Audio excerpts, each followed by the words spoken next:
Amigos, boa noite. Hoje não canta novamente com vocês todos. Marco Oliveira vem hoje falar para nós do Evangelho de Marcos, dando sequência a esse trabalho maravilhoso que ele está fazendo. Muito obrigado, Marco Oliveira, por estar conosco. Bem-vindos a esta segunda sessão do curso sobre os Evangelhos numa perspectiva histórica e uma perspectiva Bahá'í. Hoje vamos falar do Evangelho de Marcos. É o segundo Evangelho do Cânone, isto é, o segundo na ordem pela qual os encontramos na Bíblia cristã. É um dos três sinóticos e é o mais curto dos Evangelhos. O Evangelho que se acredita terá sido escrito pouco depois do ano 70. E por esse motivo, por ter sido o primeiro e por ter essa proximidade temporal em relação à revelação de Jesus Cristo, os investigadores acreditam que é o mais fiável para nós chegarmos ao Jesus histórico. São Marcos que é representado na iconografia tradicional cristã na companhia de um leão. Por vezes um leão alado, isto é, um leão com asas. E porquê o leão? Porque o leão simboliza a força da palavra do evangelista. A tradição afirma que Marcos teria sido discípulo de Paulo e depois de Pedro e que teria fundado a Igreja de Alexandria, igreja que era uma das mais importantes entre as primeiras comunidades cristãs. A lenda diz que o corpo de São Marcos foi levado para Veneza de 822 por dois mercadores venezianos que roubaram o corpo de Alexandria, no Egito, para evitar que este fosse profanado pelos muçulmanos. E a mesma lenda diz que o corpo está hoje na Basílica de São Marcos, em Veneza. São Marcos é padroeiro da cidade de Veneza. Esta imagem que vem aqui é o símbolo do leão de São Marcos. Lá está o leão alado. E ao fundo está a cidade de Veneza. E nesta inscrição em latim que está aqui, diz-se: "A paz esteja contigo, Marcos, meu evangelista." O Evangelho de São Marcos apresenta a vida de Jesus em vários episódios dramáticos. Nós vamos abordar alguns aspectos deste Evangelho. Vamos abordar aquilo que eu considero que são os aspectos mais relevantes em cada Evangelho. Há temas deste Evangelho que não serão abordados hoje, porque eu considero que são mais relevantes quando abordados no contexto de outro Evangelho. Não vamos falar em nenhuma destas sessões sobre os Evangelhos sobre a paixão e ressurreição. Isso vai ficar para a sessão final. Ainda como nota introdutória, dizer que eu estou a usar a tradução da Bíblia feita pelos monges capuchinhos, que é a tradução usada pela Igreja Católica aqui em Portugal, e que as traduções das Escrituras Bahá'ís que eu vou apresentar são da minha autoria. Portanto, pode haver algumas diferenças em relação às traduções oficiais. Bom, como é que podemos começar a olhar para o Evangelho de Marcos? Ao descrever os manifestantes de Deus que surgiram no passado, as figuras centrais da fé Bahá'í citam com frequência as antigas Escrituras para explicar os seus ensinamentos. E, portanto, é com naturalidade que nós encontramos nas Escrituras Bahá'ís citações e alusões a textos da Bíblia e a textos do Alcorão. E da mesma maneira que Jesus explicara e interpretara textos da Bíblia hebraica, da mesma maneira que Muhammad explicara e interpretara textos cristãos e textos judaicos, também o Bab, também Bahá'u'lláh, também Abdu'l-Bahá explicaram e interpretaram textos sagrados do passado. E estas explicações não são meras leituras teológicas sobre textos do passado. Não. Os manifestantes de Deus têm autoridade e legitimidade divinas para fazer essas interpretações. Naturalmente, as explicações dadas por Jesus, as explicações dadas por Muhammad, as explicações dadas pelo Bab, Bahá'u'lláh e Abdu'l-Bahá têm primazia sobre outra interpretação feita por qualquer um de nós. O Evangelho de Marcos é, assim, um dos textos citados com alguma regularidade nas Escrituras Bahá'ís. Este é um exemplo de uma citação do Evangelho de Marcos nas Escrituras Barrais. Baha'u'lláh diz o seguinte: no segundo Evangelho, segundo Marcos, a pomba da santidade falou nos seguintes termos: porque naqueles dias haverá uma tribulação como nunca houve desde o princípio da criação. Esta referência que nós encontramos aqui nestas palavras de Baha'u'lláh é uma referência ao sermão profético que está no livro de Marcos. E quando Baha'u'lláh se refere ao segundo Evangelho, ele está-se a referir à ordem canónica, isto é, à ordem pela qual os Evangelhos surgem na Bíblia cristã, não é a ordem cronológica. Então, o que é que a tradição e a história nos dizem sobre São Marcos e o seu Evangelho? A tradição afirma que o autor deste texto seria um companheiro de Pedro e também membro da Igreja de Jerusalém. Pápias, um bispo do século II, afirma que o autor deste Evangelho era um João Marcos. E a tradição identifica esse João Marcos com o evangelista e afirma que Marcos era de Jerusalém e conhecia os 12 apóstolos, que teria sido companheiro de São Paulo e de Barnabé na primeira viagem apostólica, aquela em que eles foram a Chipre, e que depois teria estado em Roma com Pedro e com Paulo. A mesma tradição diz que Marcos foi intérprete de Pedro e teria assumido funções de alguma importância entre as primeiras comunidades de origem gentia. Sabemos também, pelo livro dos Atos, que depois do Sínodo de Jerusalém, Marcos entrou em colisão com São Paulo, mas não sabemos porquê. Mas tudo isto é tradição. Nós não temos qualquer prova histórica sobre a tradição. Além disso, o autor do texto nunca se identifica com o tal Marcos, nem afirma ter sido testemunha dos eventos que ele está a descrever na narrativa. Esta suposta ligação de Marcos a São Pedro é difícil de justificar. Neste Evangelho, a figura de Pedro tem pouca relevância. E se nós formos ver os Evangelhos de Lucas ou de Mateus, nós vamos encontrar mais referências a Pedro do que neste texto de São Marcos. Portanto, é possível que esta tradição da pretensa ligação a São Pedro fosse uma tentativa para dar importância a este texto. Hoje, a maioria dos investigadores considera que o autor deste Evangelho é desconhecido. E depois há outros aspectos a ter em conta. É improvável que o autor fosse um judeu da Palestina, como diz a tradição, porque ele, por vezes, parece desconhecer aspectos da geografia da Galileia e mesmo alguns hábitos e leis judaicas. E, por outro lado, Marcos era um nome comum entre os romanos. De qualquer forma, nós vamos usar a expressão Evangelho de Marcos ou Evangelho segundo São Marcos apenas para identificar o texto, não para lhe atribuir autoria. Não sabemos quando e onde exatamente é que o texto foi escrito. Clemente de Alexandria, que viveu no século II e no século III, diz que Marcos escreveu este Evangelho a pedido do povo de Roma. Eusébio, um bispo posterior, diz que Marcos escreveu a pedido dos seus próprios discípulos. A tradição afirma que o texto foi escrito em Roma, na década de 60. Mas atualmente os investigadores acreditam que o texto foi escrito após o ano 70, porque, por vezes, o autor parece estar a referir-se à queda de Jerusalém, que ocorreu no ano 70, como um evento no passado. Há ainda alguns investigadores que afirmam que o texto pode ter sido escrito em Antioquia. As várias explicações dos hábitos judaicos e das palavras em aramaico, como por exemplo Talita Kum, aquele célebre episódio da cura da filha de Jairo. Jesus vai à casa de Jairo e a menina está deitada, doente, ele diz-lhe Talita Kum. E depois o autor do Evangelho põe a tradução para grego e diz: isto quer dizer, levanta-te menina, sou eu que te digo.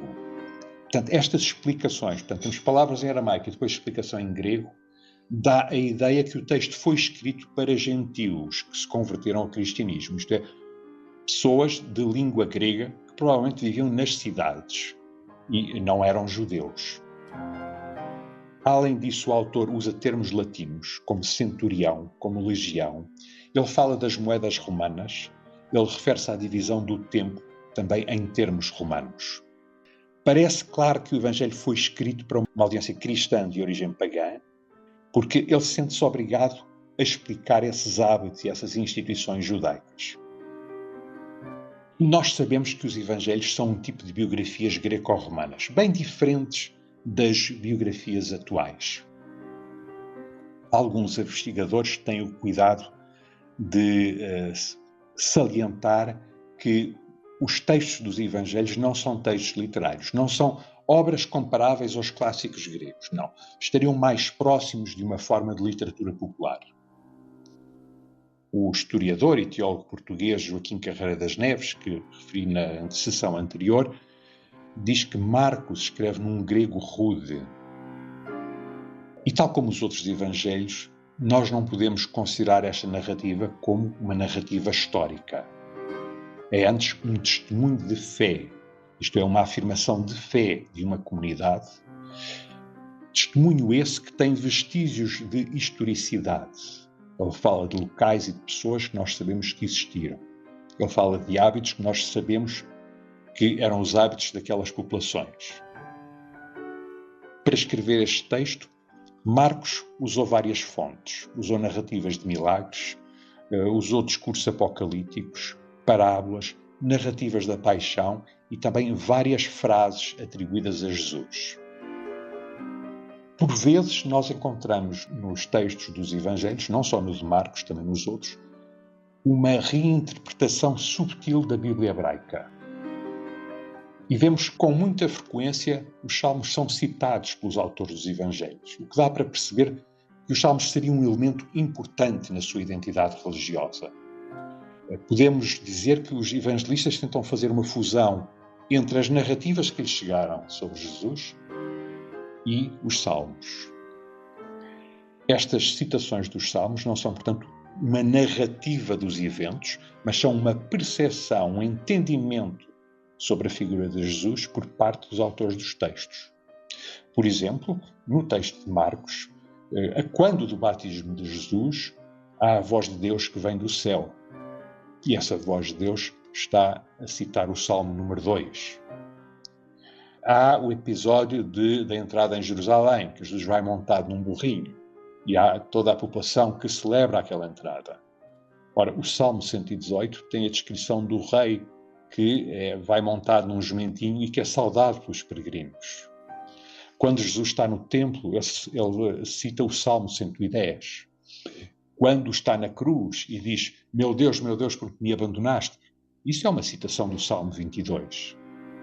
Portanto, o que nós vemos aqui é uma aplicação ou uma interpretação dos Salmos aplicada a uma nova realidade, que é a pessoa de Jesus Cristo.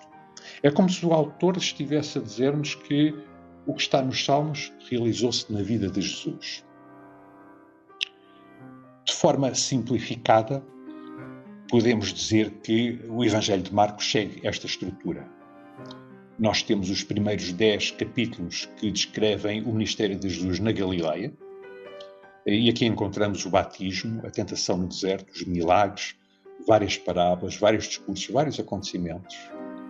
O capítulo 11 narra a viagem para Jerusalém, e depois há a presença em Jerusalém, onde há os acontecimentos no templo, há várias frases de Jesus bem assertivas e há o discurso apocalíptico. Os capítulos 14 a 16 narram a paixão e a ressurreição. Este evangelho originalmente terminava abruptamente no capítulo 16, no versículo 8. E passados uns séculos, percebem hoje os historiadores, foram acrescentados 12 versículos com as aparições de Jesus. Marcos deve ter tido como fontes várias tradições orais que circulavam de boca em boca, também alguns escritos. E claramente ele não se limitou a fazer uma compilação dessa informação. Ele deu ao texto, deu a essa informação que ia recolhendo uma estrutura e um enquadramento próprios. E ao divulgar o texto entre as comunidades cristãs, estas conseguiam ter uma informação consolidada sobre a vida de Jesus e os seus ensinamentos. Neste texto de Marcos, Jesus parece que tem muito a dizer sobre a necessidade de sofrimento.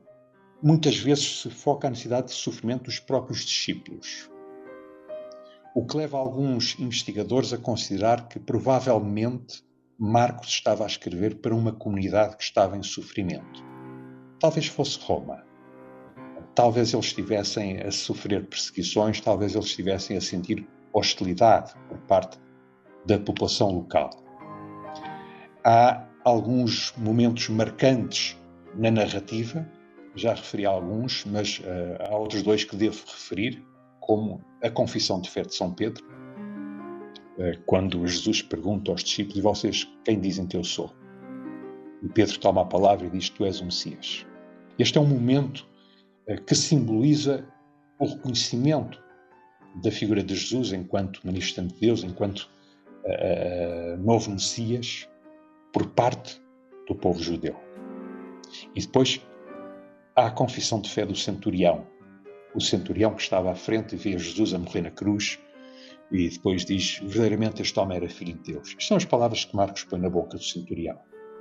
Mas é uma confissão de fé que vem também simbolizar o reconhecimento de Jesus enquanto Messias por parte dos romanos. Portanto, o texto de Marcos vai narrar o ministério de Jesus desde o seu batismo por João Batista até à sua morte, o sepultamento do corpo e a descoberta do túmulo vazio. É um texto que não menciona um nascimento miraculoso, uma pré-existência divina, mas é um texto que descreve Jesus como um mestre, um exorcista, um curandeiro, um milagreiro. Um texto onde Jesus se refere a si próprio como filho do homem, onde é também chamado filho de Deus e está destinado a ser um Messias sofredor.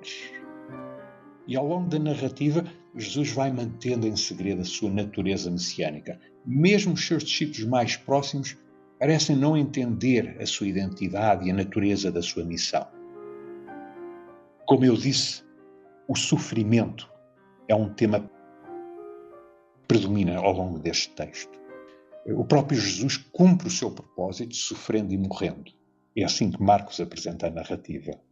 E, portanto, Jesus é apresentado como um exemplo para os seus discípulos. Uma das coisas que sobressai no texto de Marcos são os paradoxos. A forma como Marcos descreve a identidade de Jesus, uma identidade messiânica, está muito longe dos conceitos de Messias do judaísmo daquele tempo. E isso é talvez o grande paradoxo deste Evangelho. Marcos inicia o Evangelho anunciando aos leitores que Jesus é o Messias. Portanto, nós leitores sabemos, mas percebemos que aquela população, aqueles discípulos daquele tempo que rodeavam Jesus, não percebem isso. Toda a descrição da condição de Messias atribuída a Jesus está longe do conceito de Messias que os judeus tinham naquele tempo. Como eu disse, isto é o grande paradoxo deste Evangelho. Não perceber. Isto é alguém que as pessoas não percebem a sua identidade divina. E mesmo quando percebem, Jesus pede que mantenham o segredo.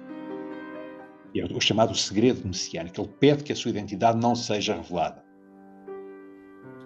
Nós temos algo semelhante na fé Bahá'í. Desde que o momento em que Bahá'u'lláh recebeu a sua revelação, em 1853, na prisão em Teherão, até o momento em que ele anuncia, para algumas pessoas, não para todas, mas 863 em Bagdade, passam 10 anos. Durante esse período, ele, por exemplo, ele revela o livro da certeza, em que faz a apologia do Bab, em que descreve como é que se prova que os profetas do passado de facto eram profetas. E como é que essas mesmas provas, essa maneira de provar que os profetas do passado eram profetas e tinham uma condição divina, ele aplica as mesmas regras ao Bab. Mas não diz nada sobre si próprio. Ele já tinha tido a revelação. Portanto, temos aqui um paralelo. De alguma forma, durante 10 anos, Bahá'u'lláh manteve também um segredo em relação à sua missão. Esta noção de Messias como servo sofredor é, portanto, o grande paradoxo. Mas há outros paradoxos. Marcos põe Jesus a dizer que a exaltação vem da dor, que a salvação vem da cruz, que para ganhar a vida é preciso perdê-la. que os maiores são os mais humildes, que os poderosos são os escravos, que a prosperidade não é uma bênção, mas é um obstáculo, que os primeiros são os últimos. Estes paradoxos, podemos perceber, tornam-se uma mensagem de esperança para uma comunidade perseguida e fazem todo o sentido para aquelas pessoas que sabem que Jesus era o Messias. No capítulo 8 do texto de São Marcos, temos estas palavras. São palavras que Marcos atribui a Jesus. Diz o seguinte: na verdade, quem quiser salvar a sua vida há de perdê-la. Mas quem perder a sua vida por causa de mim e do Evangelho há de salvá-la. Que aproveita o homem ganhar o mundo inteiro se perder a sua vida? Ou que pode o homem dar em troca da sua vida? Pois quem se envergonhar de mim e das minhas palavras entre esta geração adúltera e pecadora, também o Filho do Homem se envergonhará dele quando vier na glória de seu Pai com os santos anjos. Paradoxos. No fundo, nós temos algo de comum, ou melhor, vemos algo de comum com outros manifestantes de Deus. Baha'u'lláh diz-nos que o paradoxo é uma característica da vida de todos os manifestantes. Em todos eles há algo que não faz sentido para as populações que os rodeavam. Algo que parece perfeitamente contraditório. Algo que é contrário às nossas expectativas. Baha'u'lláh, no livro da Certeza, diz o seguinte: fossem os homens meditar sobre as vidas dos profetas antigos, facilmente ficariam a saber e a compreender os caminhos destes profetas e deixariam de estar velados por aqueles atos e palavras que são contrários aos seus desejos mundanos, e assim consumiriam todos os véus que se entrepõem com o fogo ardente da sarça do conhecimento divino e instalar-se-iam seguros no trono da paz e da certeza. Isto é, Baha'u'lláh convida-nos a refletir sobre estes paradoxos, sobre estas coisas que são contrárias às nossas expectativas no que toca aos manifestantes de Deus. Neste livro, Baha'u'lláh apresenta 2 exemplos marcantes. O facto de Jesus ser visto na sociedade em que é nascido como uma criança sem pai. Isto é, há em torno disso um escândalo social. E essa criança que está associada a esse escândalo torna-se manifestante de Deus. Moisés cometeu um assassínio. Ele torna-se também manifestante de Deus. E, portanto, são 2 grandes paradoxos que existiram no cristianismo e no judaísmo. A família de Jesus é um tema delicado que muitas vezes é tratado com pinças por alguns investigadores, com receio de ferir as crenças cristãs tradicionais. No Evangelho de Marcos são mencionados os nomes de vários irmãos. Também se refere que Jesus tinha irmãs, mas não se mencionam os seus nomes. Lucas, Mateus, João, o livro dos Atos, a Epístola de São Paulo aos Gálatas também mencionam os irmãos de Jesus. Alguns intérpretes, alguns investigadores afirmam que estes irmãos eram primos de Jesus. A palavra que é usada para referir a estes irmãos, a palavra grega é adelphoi, que de facto pode referir-se a outros parentes. Mas o seu significado normal e literal é irmão físico. A palavra adelphoi, no grego, significa literalmente do mesmo ventre. E havia na língua grega, no koiné, outra palavra para primo, e essa palavra não é usada nos textos dos Evangelhos. E, portanto, a conclusão mais natural destas passagens, destas referências aos irmãos de Jesus, é que Jesus tinha meios irmãos de sangue. Por outro lado, se estes irmãos fossem primos de Jesus, por que é que eles estariam tantas vezes presentes com Maria, tal como descrevem os textos? Portanto, não há nada no texto que sugira que eles eram outros familiares que não os seus irmãos. Quando eu disse que isto é um tema que é abordado com pinças, é porque esta explicação que eu estou a dar põe em causa o dogma da virgindade perpétua de Maria, dogma que foi proclamado no ano 649. O texto do Evangelho que refere os irmãos é este, e diz o seguinte: Foi para a sua terra e os discípulos seguiam-no. Chegado o sábado, começou a ensinar na sinagoga. Os numerosos ouvintes enchiam-se de espanto e diziam: De onde é que isto lhe vem? E que sabedoria é esta que lhe foi dada? Como se operam tão grandes milagres por suas mãos? Não é ele o carpinteiro, o filho de Maria, e irmão de Tiago, de José, de Judas e de Simão? E as suas irmãs não estão aqui entre nós? E isto parecia-lhes escandaloso. Jesus disse-lhes: Um profeta só é desprezado na sua pátria, entre os seus parentes e em sua casa. E não pode fazer ali milagre algum. Apenas curou alguns enfermos e impôs-lhes as mãos. Estava admirado com a falta de fé daquela gente. Portanto, aqui são mencionados 4 irmãos e referida a existência de irmãs. Sobre este assunto, há uma posição oficial Bahá'í. Ela foi exposta por Shoghi Effendi numa carta escrita em 1945, que ele diz: Nós acreditamos que Cristo foi concebido de forma imaculada. Os seus irmãos e irmãs nasceram de forma natural e foram concebidos naturalmente. Os milagres. Os milagres são um tema querido no cristianismo. As narrativas dos milagres entraram nas tradições populares e até enraizaram-se profundamente na nossa cultura. Pessoas que consideram que isso é a prova do estatuto divino de Cristo.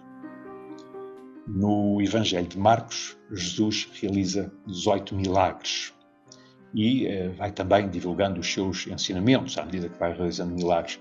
E com isso vai sendo reconhecido como um homem que estava especialmente próximo de Deus, um homem que leva ajuda divina aos necessitados.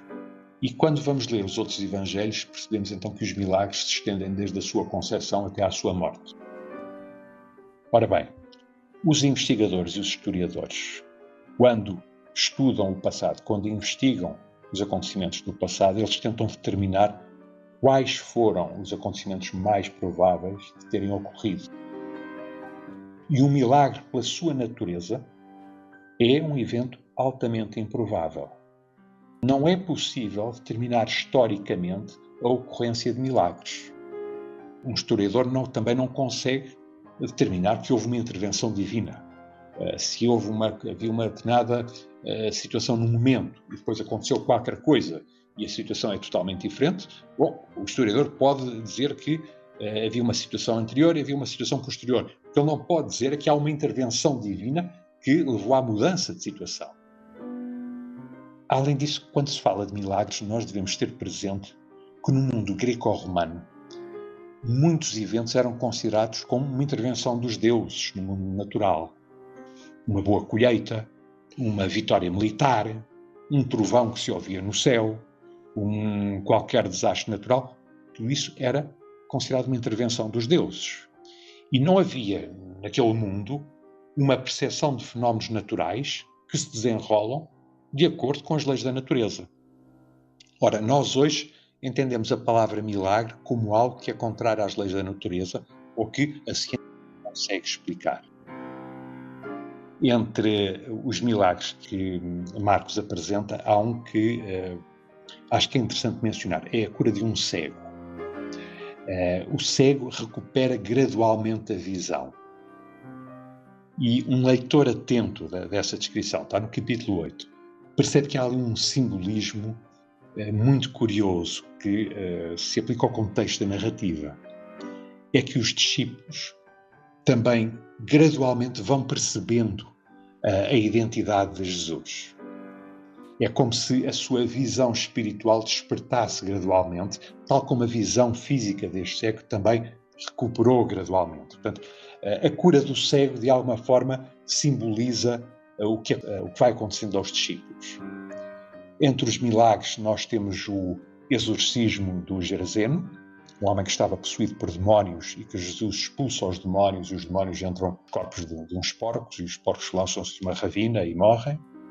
A cura da filha de Jairo que vem dizer a Jesus que a filha está muito doente, pede para ir lá, e é aqui que Jesus diz aquela palavra que está em aramaico, talitha cum, menina, Sou eu que te digo, levanta-te. E a menina, em só 12 anos, levantou-se e começou a andar. E há, claro, a multiplicação dos pães. Não é? Este entrou profundamente na nossa cultura, nas nossas tradições. Mas, às vezes, quando temos uma refeição e surgem mais convidados, a refeição chega para todos, dizemos que, olha, conseguimos multiplicar os pães. Não é? Esta constante referência aos milagres foi referida e explicada por Abdu'l-Bahá. Nós encontramos a explicação no livro Respostas a Algumas Perguntas. Ele diz o seguinte: além disso, a maioria dos milagres dos profetas que são referidos tem um significado interior. Por exemplo, no Evangelho está escrito que no martírio de Cristo prevaleceu a escuridão, a terra tremeu e o véu do templo rasgou-se em dois de alto a baixo e os mortos saíram dos seus túmulos. Se esses eventos tivessem acontecido, eles teriam sido realmente impressionantes e certamente teriam sido registados na história dos tempos. E esses eventos não são relatados em nenhuma história. Portanto, é evidente que não devem ser tomados literalmente, mas como tendo um significado interior. O nosso propósito não é negar esses milagres. Apenas pretendemos dizer que eles não constituem provas decisivas e que têm um significado interior. Há muitos milagres que são atribuídos a Cristo e que parecem infringir as leis da natureza. Podem até ser podem não ser infrações das leis da natureza, mas podem ser uma manipulação das leis da natureza por alguém que as entendia muito melhor do que nós. Sobre os milagres, eu lembro também de um professor da Universidade Católica, quando eu estudava ciências religiosas, que dizia que 90% dos milagres que estão ali nos Evangelhos, aquilo pode-se explicar através da psiquiatria. De qualquer forma, não vamos esquecer que o maior milagre é o facto de um filho de um pobre carpinteiro que vivia nas periferias do Império Romano há 2000 anos atrás inspirar milhões de almas que hoje ainda valorizam as suas palavras, que hoje se identificam com o seu nome. Nós não conhecemos, nós esquecemos completamente que eram as pessoas famosas daquele tempo, mas o filho daquele pobre carpinteiro, esse não o esquecemos. Porque esse influenciou tremendamente as nossas vidas, como fizeram todos os manifestantes de Deus. Temos, portanto, descrições de milagres nos Evangelhos, mas a história da fé Bahá'í também tem descrições de vários eventos que são considerados milagres realizados quer por Bahá'u'lláh, quer pelo Báb. No entanto, nós, Bahá'ís, seguindo um pedido explícito do próprio Bahá'u'lláh, nós não damos importância a esses acontecimentos, nem sequer os mencionamos para propagar a fé Bahá'í.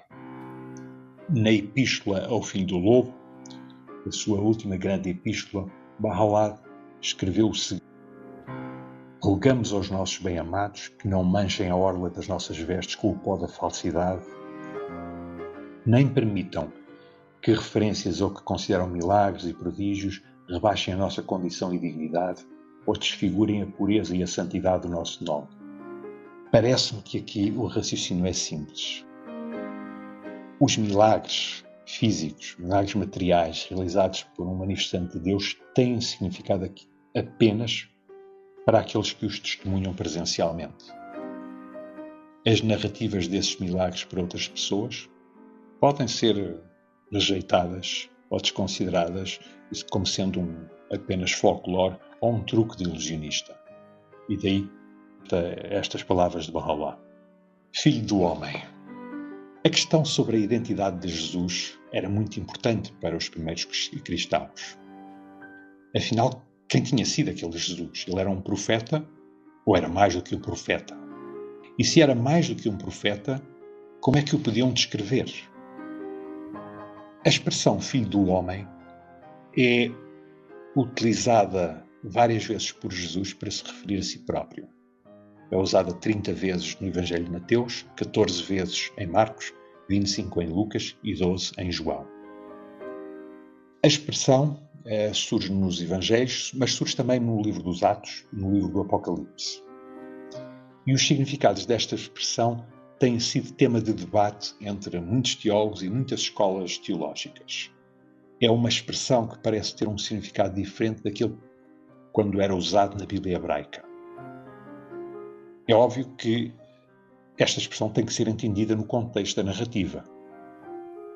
E nós percebemos aqui no Evangelho de Marcos e também noutros evangelhos que, por vezes, ela parece referir-se ao próprio Cristo. Noutras ocasiões, parece tratar-se de uma referência à parousia, isto é, ao regresso de Cristo, ou a uma personagem que irá presidir ao dia do juízo final. E também percebemos que os títulos Filho do Homem e Filho de Deus parecem complementar-se para descrever a dupla natureza de Jesus. E assim, Filho do Homem descreve a sua natureza humana e Filho de Deus descreve a sua natureza divina. Claro que aqui estas duas expressões abriram as portas para um debate sobre a identidade de Jesus e sobre para que surgissem vários modelos teológicos. Afinal, quem era Jesus? Era um homem que se fez Deus, era um Deus que se fez homem. Bom, perante essas questões, eu como Bahá'í digo, calma, nós estamos a falar de realidades espirituais que nos transcendem completamente e devemos evitar aqui leituras literais ou dogmáticas dessas expressões. Nós temos na fé Bahá'í o conceito de manifestante de Deus, que nos permite perceber a complementaridade destes dois títulos. Os manifestantes de Deus, para nós, são profetas ou mensageiros de Deus que surgem ciclicamente no mundo humano. Estou a falar de pessoas como Abraão, Moisés, Cristo, Muhammad e, mais recentemente, o Papa e Baha'u'lláh. Nestes manifestantes de Deus existem simultaneamente qualidades humanas e qualidades divinas. Na sua condição divina, eles manifestam a vontade, o conhecimento, os atributos divinos. Na sua condição humana, os manifestantes de Deus mostram o que há de melhor nas qualidades humanas de qualquer ser humano. Mas, para nós Bahá'ís, eles nunca são uma encarnação da divindade. E aqui a literatura Bahá'í recorre muito à analogia de um espelho. Imagina um espelho que está a refletir o sol. Nós podemos olhar para o espelho e vemos ali a imagem do sol. E podemos usufruir da luz que é refletida no espelho. E se dissermos que estamos a ver o sol naquele espelho, não estamos enganados. De facto, estamos a ver a imagem do sol. O que nós não dizemos nunca é que o sol está dentro do espelho ou que existem dois sóis. E, portanto, esta explicação, esta analogia é muito frequente na literatura Bahá'í para explicar que o manifestante de Deus reflete atributos divinos, reflete a vontade divina, o conhecimento divino, mas não é uma encarnação da divindade. A expressão Filho do Homem também é mencionada por Abdul Baha nas suas explicações, para referir a condição divina de Jesus. Ele diz o seguinte: observa que se diz, o Filho do Homem está no céu, apesar de, naquele tempo, Cristo ter estado na terra. Repara também que se diz que Cristo veio do céu, embora tenha vindo do ventre de Maria, e o seu corpo nasceu de Maria. É claro, portanto, que quando se diz que o Filho do Homem veio do céu, isso não tem um significado exterior, mas sim interior. É um facto espiritual, não material. É que, apesar de aparentemente Cristo ter nascido do ventre de Maria, ele na realidade veio do céu, do centro do sol da realidade, do mundo divino e do reino espiritual. A expressão Filho do Homem também surge nas escrituras bahá'ís com um outro sentido. Por exemplo, no livro Palavras Ocultas, a expressão surge no vocativo, em que é como se Deus nos interpelasse, chamando-nos filho do homem, como se dirigisse a cada um dos seres humanos. É que, quando aplicada a qualquer um de nós, evoca a dignidade da condição humana. E nas palavras ocultas somos exortados a estar à altura dessa condição humana.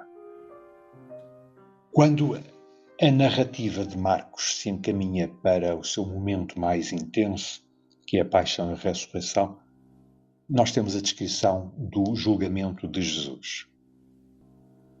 Esta narrativa que Marcos nos apresenta sobre o julgamento tem alguns aspectos que se destacam. Há os sacerdotes que tentam incriminar Jesus e que usavam falsos testemunhos, mas nunca chegavam a conclusões. Jesus permanece calado perante as acusações. E depois já o sumo sacerdote que lhe pergunta: és tu o Messias, o Filho de Deus bendito? E depois o autor do Evangelho coloca na boca de Cristo as palavras: eu sou. E vereis o Filho do Homem sentado à direita do poder e vir sobre as nuvens do céu.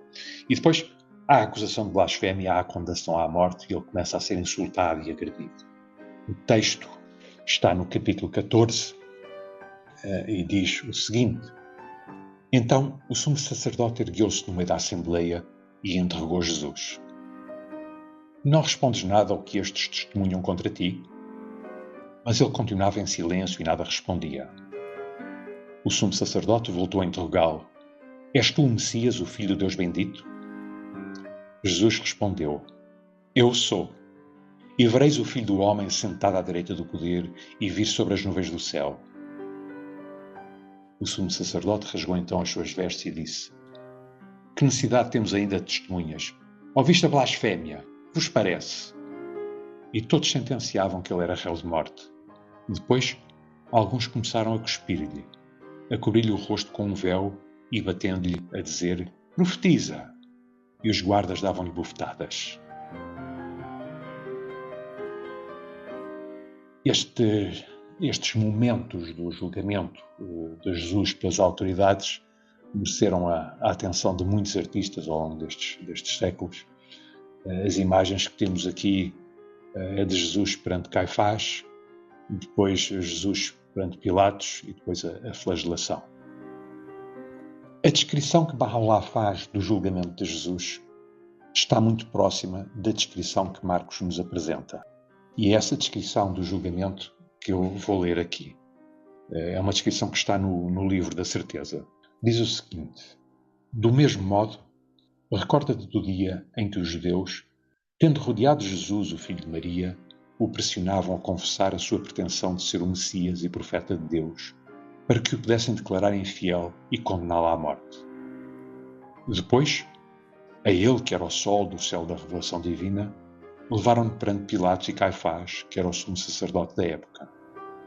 Os principais sacerdotes estavam reunidos no palácio e também uma multidão se juntara para testemunhar os seus sofrimentos, para o escarnecer e injuriar. Apesar de o questionarem retidamente, esperando que ele confessasse a sua pretensão, Jesus manteve-se calmo e não falou. Por fim, um maldito de Deus levantou-se e, aproximando-se de Jesus, conjurou-lhe dizendo: não afirmaste ser o Messias divino? Não disseste: eu sou o Rei dos Reis, a minha palavra é a palavra de Deus, e eu sou o infrator do dia do sábado? Então Jesus levantou a sua cabeça e disse: não vês o Filho do Homem sentado à direita do poder e da força? Estas foram as suas palavras. E, no entanto, considera como ele aparentemente estava desprovido de todo o poder, exceto o poder interior que era de Deus e envolvia tudo o que estava no céu e na terra. Como posso relatar o que lhe sucedeu depois de ter pronunciado estas palavras? Como descreverei o seu comportamento hediondo para com ele? Por fim, eles acumularam sobre a sua santa pessoa tamanhas aflições que ele levou até ao quarto céu. Esta, como eu disse, está muito próxima da descrição que nos apresenta o Evangelho de Marcos. E quem conhece um pouco da história da fé Bahá'í percebe que há também aqui um paralelo com as descrições que temos do julgamento do Bab em Tabriz, em 1850. Então, o que é que podemos dizer em nota de conclusão? O Evangelho de Marcos foi o primeiro a ser escrito, é o mais curto dos Evangelhos. Não sabemos quem é o autor, e o texto pode-se classificar como uma espécie de biografia greco-romana. O propósito do autor, percebemos, era preservar as narrativas sobre a vida e os ensinamentos de Jesus.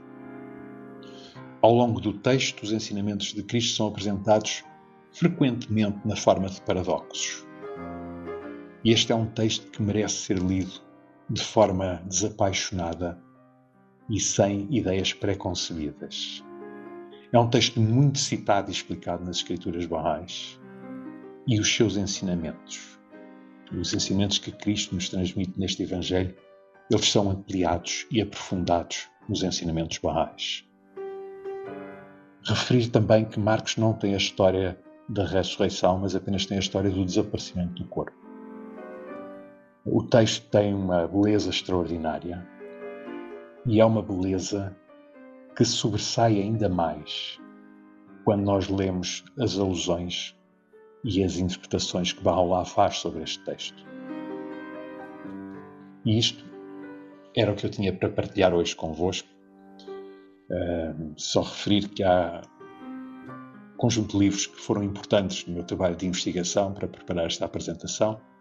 Me refiro novamente a este livro do Bart Ehrman, sobre o estudo do Novo Testamento, o livro do teólogo e historiador português Joaquim Carreira das Neves, muito importante. Depois, obras doutrinárias importantes na fé Bahá'í, o Livro da Certeza, Baha'u'lláh, e respostas a algumas perguntas, muito importantes. Há disponíveis na internet vários recursos, vários vídeos que vale a pena ler. Este que está aqui em baixo é de um autor que está sempre na linha da doutrina católica. Este é um vídeo do Bart Ehrman, cujo livro referi no slide anterior. Depois, houve outros recursos que fui encontrando na internet, que também me foram muito úteis. E quero terminar a agradecer ao Adriano Macedo, que fez a revisão do texto destes slides, ao grupo Rochinol Canta, que me apoiou na realização deste curso. Muito obrigado a todos. Uma tradução dos Evangelhos com base no Códex Vaticanos, uma tradução feita pelo professor Frederico Lourenço. Portanto, o texto terá sido redigido ou copiado entre o ano 300 e o ano 350. Portanto, dá para perceber, quando comparado com os outros, com outras traduções, que há coisas que faltam, há coisas que foram acrescentadas nas traduções que temos atualmente disponíveis. De qualquer forma, o texto as traduções que eu tenho apresentado aqui não são do Frederico Lourenço, são de uma Bíblia, uma tradução dos Capuchinhos. E esta tradução dos Capuchinhos está repleta de notas de rodapé, que são extremamente úteis. Por exemplo, a história da mulher adúltera, que não se encontra no texto do Códex Vaticanos, ele surge aqui nesta tradução, mas há uma nota de rodapé que diz esta narrativa, este episódio não se encontra nos manuscritos mais antigos. E, portanto, é uma tradução séria. Os amigos no Brasil podem também encontrar uma outra tradução muito boa, feita pela Escola Bíblica de Jerusalém. Também está plena de anotações e tem um rigor equivalente ao dos monges capuchinhos. Me chamou a atenção que Jesus, depois da crucificado, subiu ao quarto céu. Poderia dar uma pequena explicação o que é quarto céu? Este texto que foi citado é um texto que foi escrito para um muçulmano xiita. E, portanto, a explicação é sempre num contexto de tradição e teologia xiita. No xiismo, considera-se que existem 7 céus. Então, são 7 níveis distintos de sublimidade e perfeição espiritual. E a tradição xiita diz que Jesus, quando foi martirizado, ascendeu ao quarto céu. Isto é referido por Baha'u'lláh para um xiita. Isto é, ele está a falar de Jesus em moldes que um xiita compreende. Isto não é algo que faz parte da doutrina Bahá'í. Nós vemos frequentemente, com Baha'u'lláh e com Abdul-Bahá, eles a adaptarem o seu discurso para o mundo mental da sua audiência. Por exemplo, a Epístola aos Cristãos está repleta de linguagem bíblica, tem inclusive bem-aventuranças, porque o destinatário era um cristão. O destinatário do Livro da Certeza era um xiita, era um muçulmano xiita. E, portanto, Baha'u'lláh faz uma narrativa que se adequa à sua percepção, ao seu entendimento, às tradições com que ele estava familiarizado. Por hipótese académica, se o tio do Bab fosse católico, se calhar nós tínhamos no texto a dizer que Jesus subiu ao céu e está sentado à direita do Pai. Portanto, isto é hipótese académica. Parece mal estar a dizer uma coisa desta, mas é preciso perceber, aquilo não é doutrina, é o contexto, é a contextualização da narrativa para o destinatário da narrativa. Queridos amigos, muito obrigado pela participação de todos.